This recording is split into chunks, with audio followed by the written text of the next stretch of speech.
جب صحیح حدیث مل جائے تو میرا قول کو بھول جاؤ۔ میں نے 7 سال کی عمر میں قرآن مجید حفظ کر لیا تھا۔ میں نے جس سے بھی مناظرہ کیا اس کی چہرے کا رنگ بدل گیا۔ اندازاً اور بغیر سوچ سمجھ علم حاصل کرنے والے کی مثال رات میں لکڑی جمع کرنے والے کی ہے۔ وہ اکٹھا کر لیتا ہے، ہو سکتا ہے اس میں سانپ اژدہا بھی ہو جو اسے ڈس لے۔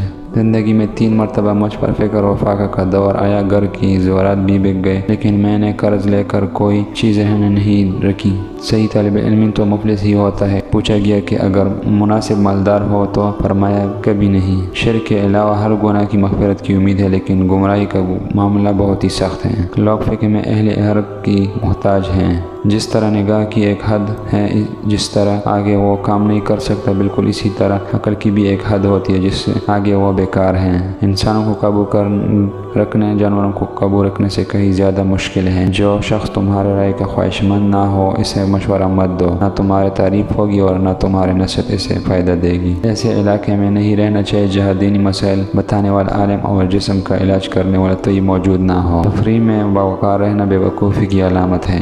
مرد کے جسم کو 3 چیزیں طاقت دیتی ہیں: اول گوشت کھانا، دوم خوشبو سونگھنا، سوم غسل کرنا۔ اگر میں نے قوت حافظہ کی طرف سے توجہ کرتا جیسا کہ محدثین کرتے تو دنیا میں میرے کوئی مد مقابل نہ ہوتا۔